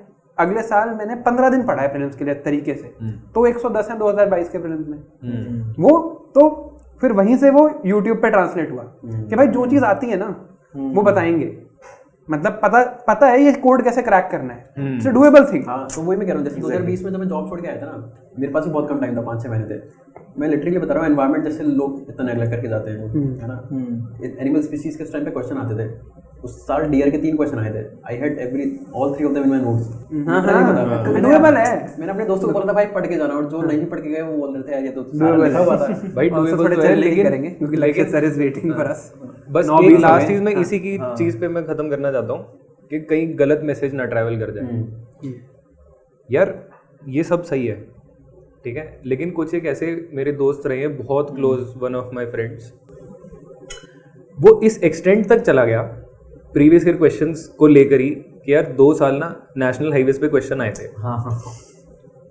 उसने सारे नेशनल हाईवेज रट लिए, मतलब आई वाज शॉक। हाँ, तो ये वीडियो सब देखेंगे, इसलिए मेरे को ये बताना बहुत ज़रूरी लगा। भाई वो भी मेरे कॉलेज से है, वो भी उतना ही इंटेलिजेंट है, सब कुछ है, डिस्पाइट दैट कुछ चीज़ें होती हैं कि देखो आप you have to restrict yourself, अपनी इंटेलिजेंस लगानी बहुत ज़रूरी है, भेड़ चाल में नहीं चलना। एग्जैक्टली जैसे वो एलिफेंट वाला क्वेश्चन आया था, याद है एलिफेंट की रिप्रोडक्टिव जेस्टेशन पीरियड वाला, भाई सब नेक्स्ट ईयर मैगजीन्स में राइनोसोरस के जेस्टेशन पीरियड और पेंगोलिन का जेस्टेशन पीरियड एक्चुअली यार तो लोग उसको उसकी लिस्ट बना के घूम रहे थे कि यार अगले साल राइनोसोरस का आ गया तो जेस्टेशन पीरियड में क्या करूंगा। So you need to identify the trends and the outliers कि क्या आउटलायर है, किसको ये बड़ा इंपॉर्टेंट है। हाँ भाई यूपीएससी को क्यों पूछना है भाई, मतलब आप ये सोचो ना कि क्या उनका ये सोच है कि बच्चे को जानना है कि हर एनिमल्स का जेस्टेशन पीरियड पता हो। अगेन मैं डिसएग्री करता हूं आपसे, ये नहीं पता होना चाहिए उनको जानने ना जानने की, ये क्या मतलब है पूछने का कि ओरंगुटैन एक मिनट छड़ी बना के क्या। मैं यही बता रहा हूँ, देखो रैंडमनेस तो है। अरे मैं उसी पे ही जा रहा हूँ, what you can control, exactly correct, पूरी चीज सुन तो लेना। योर कंट्रोलेबल्स आपको आइडेंटिफाई करने बड़े जरूरी है, राइट। वो वही स्टैटिक एरियाज हैं।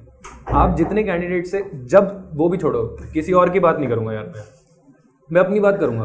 राइट, मेरे शुरू के प्रीलिम्स नहीं हुए, वो इसलिए नहीं हुए कि यार मेरे साइंस एंड टेक के क्वेश्चन गलत हो रहे हैं या बाउंसर क्वेश्चन गलत हो रहे हैं, वो इसलिए नहीं हो रहे क्योंकि मैं इकोनॉमी क्वेश्चन गलत कर रहा हूँ, मैं पॉलिटिकल क्वेश्चन गलत कर रहा हूँ। इजी थिंग्स गलत करके आओगे आप अपने यार मेरे नोट्स में एक सवाल था जो वो आया था ना, एक मॉडर्न हिस्ट्री का सवाल आया था किसी कमीशन का, कि जिसमें सेंटर और स्टेट कुछ ऐसा था कि प्रिंसली स्टेट्स का कुछ रिलेशनशिप था, किसी कमीशन ने बोला था भाई मेरे नोट्स, हंटर कमीशन मेरे नोट्स में था।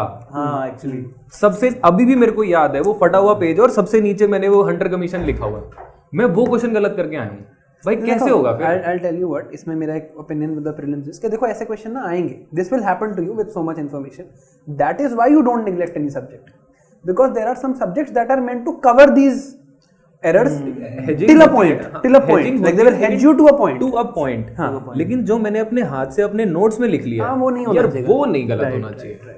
जो स्टैंडर्ड किताब में है, अगर तुम लक्ष्मीकांत पढ़ के जा रहे हो और पार्लियामेंट का क्वेश्चन गलत कर रहे हो, देन मेरे को लगता है कि यार फिर आपकी रिवीजन उस लेवल पर नहीं है। बट मेरे को ये भी है कि ऐसा क्यों हो रहा है, जैसे मतलब why are people doing this. एक तो रीजन है कि चलो भूल गए, एक है कि आप क्योंकि डाइवर्सिफाई नहीं करते, आप एक ही सब्जेक्ट को इतना पढ़ लेते हो, इसका मैं ये भी कर लूँ, ये भी कर लूँ, you stay on the track and do the diversification करनी है वो सब्जेक्ट्स की करो, रादर देन कि मैं और डेप्थ में। ये बिल्कुल सही है, मतलब he has a very good point.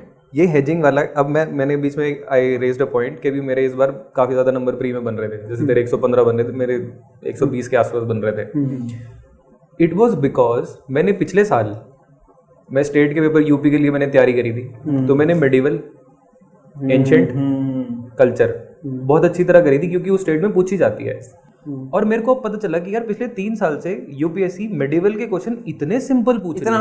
हाँ बिल्कुल डुएबल, मतलब एकदम सीधा। मतलब मेरे को लग रहा है कि यार ये बेसिक क्वेश्चन है। हाँ, लूसेंट से हो रहे हैं।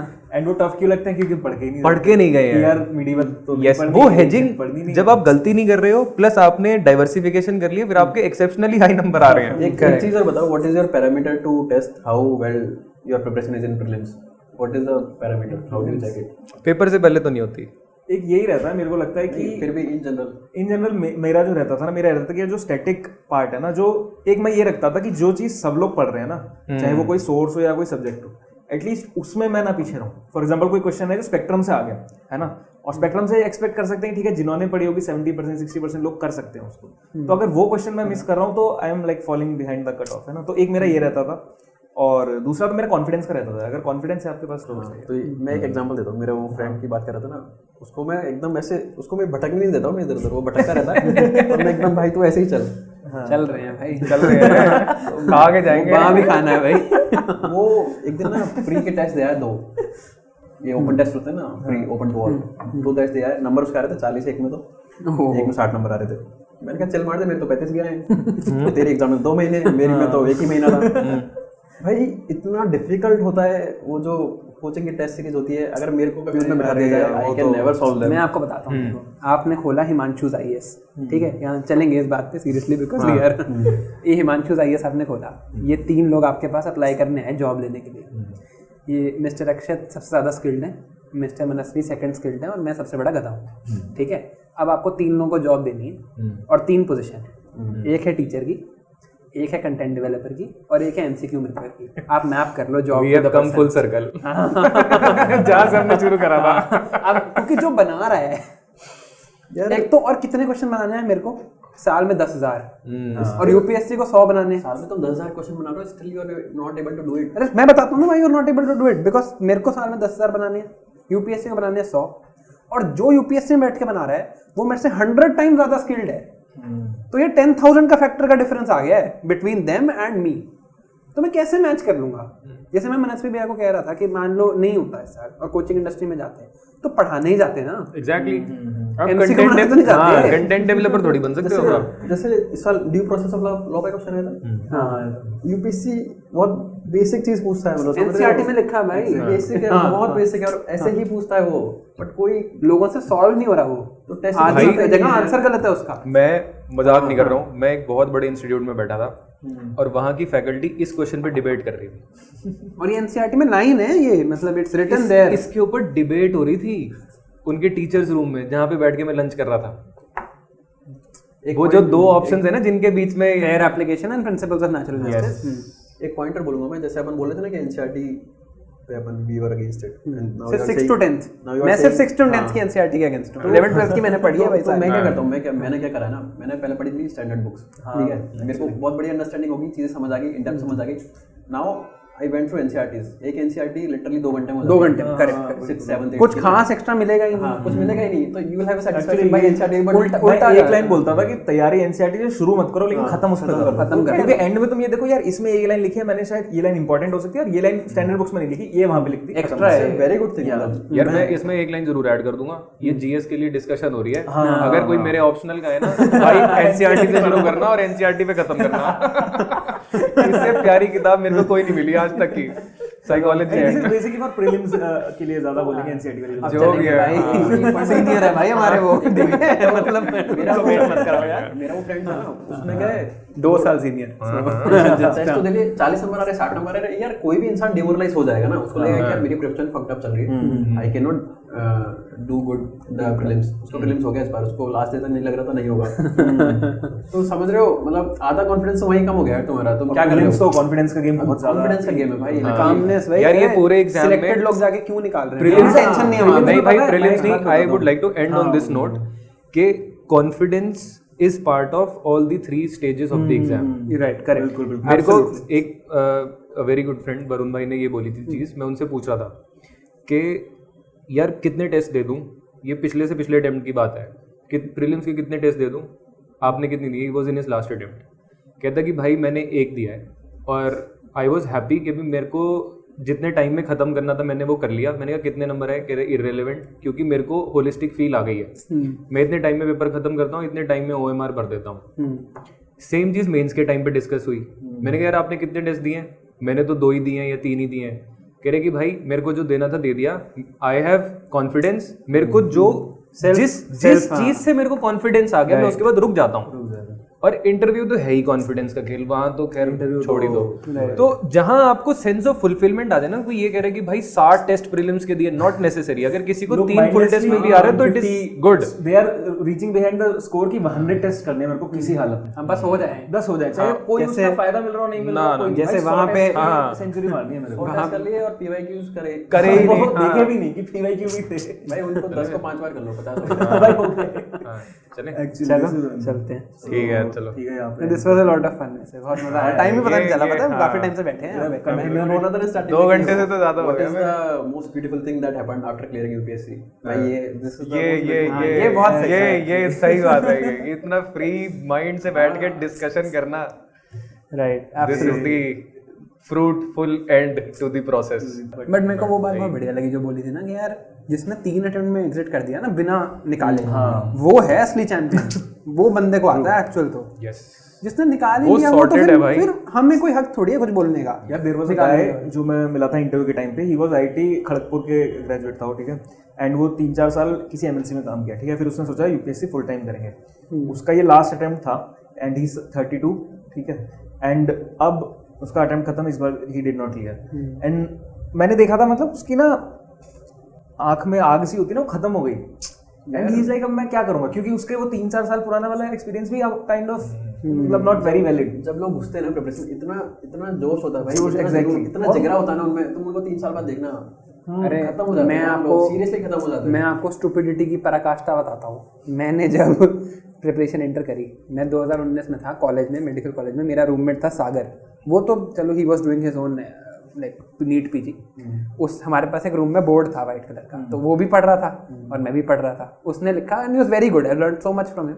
ऐसे बोर्ड पे उसने लिखा AIR1 नीट 2020, या जब हमने पहली बार देखा था, और मैंने तो AIR1 में नहीं लिखा। मतलब मैं तो it feels so stupid to admit this, I wrote cabinet secretary.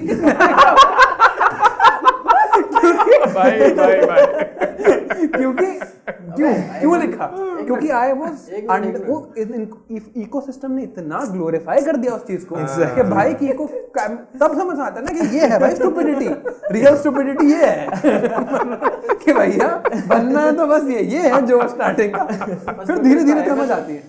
तब नहीं पता था, तब नहीं हो ना, बाद में डाली होगी। अरे वो यही तो बता रहा है, तो स्टुपिडिटी है, यही तो बता रहा पता है भी वो। नहीं था कि करना क्या एग्जैक्टली। एम्बेसडर भी नहीं लिखा भाई, बनना है तो कैबिनेट यही। सेक्रेटरी भाई, छोटी बात करेंगे ही नहीं। क्योंकि इसी चीज को ग्लोरीफाई करा हुआ है ना, 21 साल में आप IAS बन गए हो, अब तो आप कैबिनेट सेक्रेटरी ही बनोगे।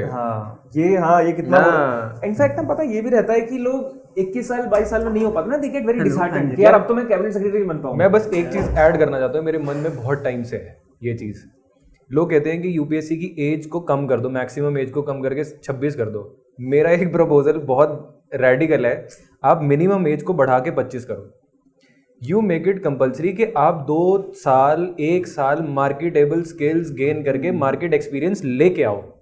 जो इतनी जॉबलेस प्रॉब्लम है ना यूपीएससी में, भाई बीए करके अपने फर्स्ट सेमेस्टर से यूपीएससी की तैयारी करते हैं ना, वहां नंबर आते, यहाँ पर सिलेक्शन होना, तो भाई इतने सारे वेरिएबल्स हैं and then you are lost.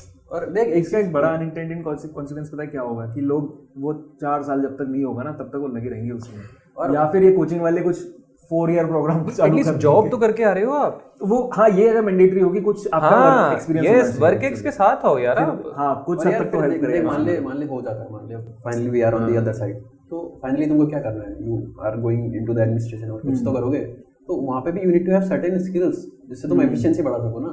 अगर तुम यार तुम वहां से सीख के ही तो आ रहे हो यार। प्राइवेट सेक्टर से मैं इतनी सारी चीजें सीख के आया हूँ जो मैं गवर्नमेंट में इम्प्लीमेंट करना चाहता हूँ, जहाँ पर एफिशिएंसी इंप्रूव हो सकती है। वही ना, तेरे पास अगर कोई बेंचमार्क ही नहीं है तो तू हाउ वुड यू इंप्रूव, तेरे पास एक्सपोजर ही नहीं है, एक्सपीरियंस ही है, समझ रहे हो? तो उसके लिए भी तो यही है कि आप एक्सपीरियंस लेके आओ। अच्छा मेरे पॉइंट को तो सब्सटैंशिएट कर रहा है, हाँ, फिर ठीक है वाह फिर ठीक है। मेरे को लगा कि यार ये तो हाँ, कैसे होगा यार, होना चाहिए यार कुछ तो ऐसी चीज होनी चाहिए, चीज करी जा सकती है। इसलिए मतलब मेरे को लगता है ना कि आपको ना पहले से ही क्लियर भी होना चाहिए कॉलेज। जैसे कई लोग मैंने देखे हैं वो प्रिपरेशन स्टार्ट कर देते हैं या फिर कॉलेज में एंटर करने से पहले उनको होता है कि यार यही करना है मेरे को सिविल सर्विसेज, एंड उसके पीछे ना वो कॉलेज का एक्सपोजर ही नहीं लेते ना, उन्होंने कोई और चीज करी होती ना, उनको पता होता मेरे को एक्चुअली जाना भी है नहीं जाना। फिर मे बी 2 साल 3 साल बाद ये रियलाइज कि यार मैं तो पब्लिक सेक्टर में शायद ज्यादा पैसे कमा लेता, वहां ज्यादा खुश होता, या मैं कुछ और कर लेता वहां खुश होता। तो ये भी एक बड़ा फैक्टर मेरे को लगता है यार, लोगों को ना मतलब ये नहीं कि मेरे को यहीं जाना तो यहीं जाना है, they should try out different things and then decide. आ गया क्या? नहीं कैंसिल कर दिया। क्यों? उसे पता चल गया भाई 2 IAS एक आई कैब में है, उसकी पटली वो आ रहा है। नहीं कोई नहीं, somebody else is coming. उसे he was not able to find the location. कहीं जब आएगा तो चल लेंगे। आ रहा है हाँ, अब somebody else is coming. He cancelled. अच्छा कैब वाला कैंसिल, है, मुझे लगा okay.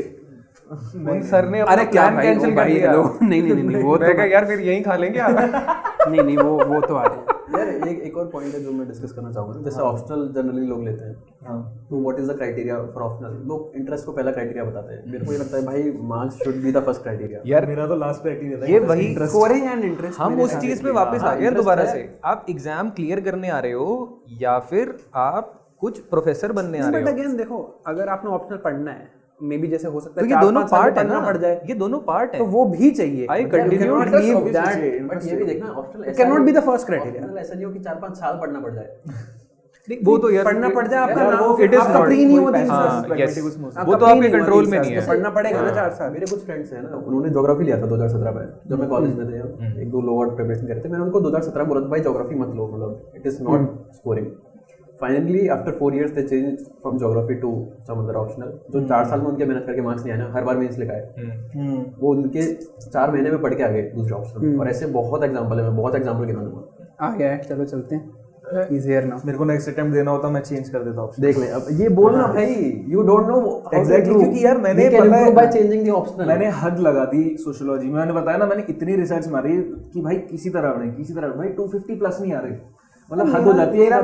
मैं पिछले अटेम्प्ट में यही सोच रहा था, ऑप्शनल एक तरह से ला रहा भाई है, जाओ। मैं दर्द आया था पेपर ऑप्शनल। पिछली मेरे दोनों बारी से सेम मार्क्स आ रहे थे, प्लेटो हो गए थे, 240 में नंबर आ रहे थे। मैं पिछली बार एक्सपेक्ट कर रहा था कि बहुत अच्छे नंबर आएंगे, मेरे 245 आए। रैंक जो भी थी साइकोलॉजी में हाईएस्ट वाज 291। मैं कहा भाई 50 नंबर का तो मैं ब्रिज नहीं कर सकता जितनी मैं मेहनत कर चुका हूँ, और मुझे सच में ये ऑप्शनल आता है। उसके बाद भी नहीं आ रहे, तो मैं सोच रहा था एंथ्रोपोलॉजी ले लेता हूँ। लेकिन फिर मुझे लगा कि यार there is a very big sunk cost involved. मैं चेंज करूं और वो चीज ना जचे, मैं अभी भी आज भी मेरा इतना अच्छा इंटरेस्ट है इस सब्जेक्ट में, I might do masters here also. मैं रात को 2 बजे भी उठ के ना, मेरे को इंक्विजिटिवनेस रहती है कि यार ये बड़ी अच्छी चीज लगी मुझे। मुझे लगता है कुछ स्कोरिंग ऑप्शनल्स हैं और भाई उसी उनमें ने से मेरे को चूज बचाया करो on है। the basis of your यार interest। उसमें भी पता है एक बड़ा है ना, factor ये क्या होता है? एक मैं public बताता है। हूँ, लाइक सोशियोलॉजी है ना, सोशियोलॉजी में भैया आप क्या अभी भी ये देखो, देखो, ये- चलो ये- यार, ये- हाँ, चलो। अभी भी ना 10-15 लोग हैं जिनके 290 प्लस मार्क्स हैं, 315 And वो पता है मेरे को। 10-15 लोगों के बेसिस पे ना सारी जनता ले लेती है। वो ये नहीं देखते कि भाई बाकी की जो 1500 जनता है भाई, उनके तो मार्क्स ही नहीं है। तो मेरे को लगता है तो 10-15 है उनकी मोरल रिस्पॉन्सिबिलिटी है कि हाँ। वो जो जिनके डाइस वाले हैं उनको उठाया जाए पहली बात तो। हाँ, सबसे पहली बात तो ये है actually। एक तो ये चीज़ है और दूसरा एक कि और जिनके डाइस हैं वो भी बता दें कि भाई I'll tell you what, ये चलो we can end here or we can just leave। हाँ ये लास्ट जो पॉइंट। मैं आपको मेरा ये I'm just telling you this from my heart of heart from my YouTube experience। मैंने ना YouTube पे एटलीस्ट अपने आप से कभी कोई गलत बात नहीं बोली है, कभी खुद को ग्लोरीफाई नहीं किया है। रिजल्ट जिस दिन आया था उस दिन बोला था सबसे पहले मेरी लक है, दूसरी मेरी प्रिविलेज है, मेरे पेरेंट्स डॉक्टर्स हैं, बिल्कुल, ठीक है, तीसरा मेरा हार्डवर्क है जिसकी वजह से मेरे को हुआ है। बट मैं इतने हेट कमेंट्स पढ़ चुका हूँ ना, it is not easy to go on a public platform and talk about. जब आपको तो एटलीस्ट लग रहा है कि मैं तो सब एथिकल कर रहा हूँ, उसके बाद भी इतना हेटेड देखा है ना मैंने, मतलब स्पेशली तब जब तक मेरा रैंक, अब तो चलो रैंक आ गई, अब तो बोलने वाले बचे ही नहीं है ना, बट अभी भी है, अभी भी है, बहुत हेटेड फेस करना पड़ता है। मैंने देयर हैव बीन टाइम्स जब मैंने अपने फोन से YouTube स्टूडियो डिलीट कर दिया, टेलीग्राम डिलीट कर दिया कि भैया एक हफ्ता नहीं देखूंगा, डिप्रेशन हो गई कमेंट्स पढ़ के। जबकि क्या फर्क पड़ता है यार उनके ओपिनियन से, बट मुझे आज भी फर्क पड़ता है, मुझे डर लगता है। I live in fear of a hateful comment and लोग इतनी हेटफुल चीजें लिखते हैं ना, मतलब मैं एक्सप्रेस नहीं कर सकता, तो लोग करते हैं। That is why it is the moral responsibility of those toppers to come. It is also the moral responsibility of the community to respect them and say कि भैया ठीक है, वो कुछ कह रहा है, and even if it's on a paid platform, free platform, कुछ भी कर लो, आप फ्री में पढ़ा के देख लो, आपको हेटरेड मिलेगा ही मिलेगा। यार हेटरेड तो मिलेगा, लेकिन आप अपनी लोग कॉन्शियस भी अपनी तो हाई रखो frustration यार। ना आपको निकाल के देंगे। आप अपने छोटे भाई बहन को वो चीज ग्लोरिफिकेशन की तरीके से नहीं बताओगे। अरे ले मैं बताता हूँ ना, वो कोर्स की बात कर रहे थे, तब 6 क्वेश्चन साइंस एंड टेक के, 8 क्वेश्चन एनवायरनमेंट के।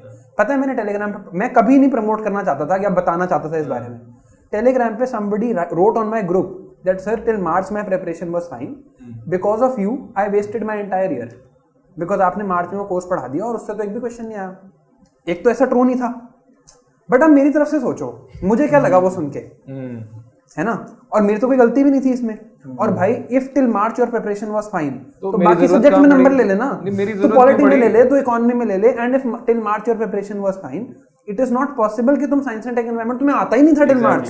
If your preparation is fine तुम्हें आना चाहिए था यार। बट ये जो हेटरेड है, and this is just one example, इससे डील करना बहुत मुश्किल है, और जितना स्केल बढ़ जाएगा उतना ज्यादा होगा। It is impossible to control. आज भी विजन आईएएस के चैनल पे कमेंट्स ऑफ हैं। हाँ, अरे मैंने उनसे पूछा, क्यों है ऑफ? मैंने उनसे पूछा, मैंने कहा आपने वीडियो तो डाल दी, मेरे को फीडबैक कैसे मिलेगा? Comments of trust me Manasvi भाई, you don't want feedback. Exactly, वो लोग क्वालिफाइड नहीं है to give you feedback, and 99% लोग अच्छे हैं, बट वो 1% जो है ना, वही आप देखोगे, आपका नेगेटिव बायस रहेगा, दिमाग में रहेगा। मेरे को लगता है पूरा एम क्या है, जैसे 5 लाख लोग हैं, है ना, 5 लाख में से एटलीस्ट भाई चल लो यार प्लीज 5 लाख लोग अगर एवरेज 4 साल इसमें दे रहे हैं, तो कलेक्टिवली अपने देश के कितने साल जा रहे हैं लगाना। हाँ यस, 9 डेज के हिसाब से आप लगाओ। एम जो है वो है कि प्रोसेस को सिंपलीफाई कर देना, एटलीस्ट उनके लिए जो बहुत सीरियसली समझ रहे हैं, जॉब छोड़ के अपना करियर एक यंग एज पे दे रहे हैं यार, वो सिंपलीफाई हो जाए थोड़ा सा, चलो, तो चलता है, रियलिटी पता लग जाए, ताकि एटलीस्ट उन्हें क्लैरिटी मिल जाए कि नहीं करना मुझे, नहीं और करना। दिन आगे इसको कंटिन्यू कर लेंगे यहीं से। इसके बेसिस पे डिसीजन ना डिफरेंट ओपिनियन मार्केट्स में आ जाए, फिर जिसको जो फॉलो करना है। एग्जैक्टली, मतलब हाय, मैं हूं doctor Khan, founder and director of KSG। मेरे बारे में जानने के बाद और मेरी कहानी सुनने के बाद जोश टॉक ने मुझे अप्रोच किया, और उसके बैकड्रॉप में आज एक मैं बहुत बड़ा अनाउंसमेंट करने वाला हूं आपके लिए। जोश टॉक ये मानते हैं कि उनके परिवार में बहुत सारे प्रतिभावान व्यक्ति हैं, बहुत सारे टैलेंटेड लोग हैं, और उनके पास देश में कुछ करने की बहुत बड़ी इच्छा शक्ति है, बट किसी वजह से, फाइनेंशियल कारणों से या कोई और ऐसी दिक्कत की वजह से, जिसकी वजह से वो उस गुणवत्ता के ट्रेनिंग या सपोर्ट को प्राप्त नहीं कर पाते हैं जो कि उन्हें उन सफलता के मुकाम तक ले जाएगी जहां पर वो देश की सेवा कर सकें। मैं मानता हूं कि देश के हर युवा में एक प्रतिभा है। जोश के माध्यम से आज मैं ये एक बड़ी अनाउंसमेंट करना चाहता हूं कि फाइनेंशियल इशू की वजह से अगर कोई स्टूडेंट अपनी प्रतिभा का प्रयोग नहीं कर पा रहा है, तो वो दिक्कत आज के बाद नहीं रहेगी। आज आपको मैं जोश के माध्यम से ये बताना चाहता हूँ कि मैं बहुत बड़ी स्कॉलरशिप देना चाहता हूँ, और ये इंश्योर करूँगा कि अगर देश में कोई टैलेंटेड व्यक्ति है जो कि पढ़ना चाहता है, कोर्स करना चाहता है और सिविल सेवा में जाना चाहता है, उसको फाइनेंशियल इशू की वजह से रुकना नहीं पड़ेगा। और ये एक ऐसा मुकाम है, एक ऐसा अवसर है देश का, जब हम देश में गुजर रहे हैं अमृतकाल से, we can always contribute to this beautiful India through this services. इसके बारे में जो स्कॉलरशिप के बारे में डिटेल्स चाहिए वो नीचे दिए गए लिंक में अवेलेबल हैं, एंड हम साथ मिलकर आगे बढ़ते हैं।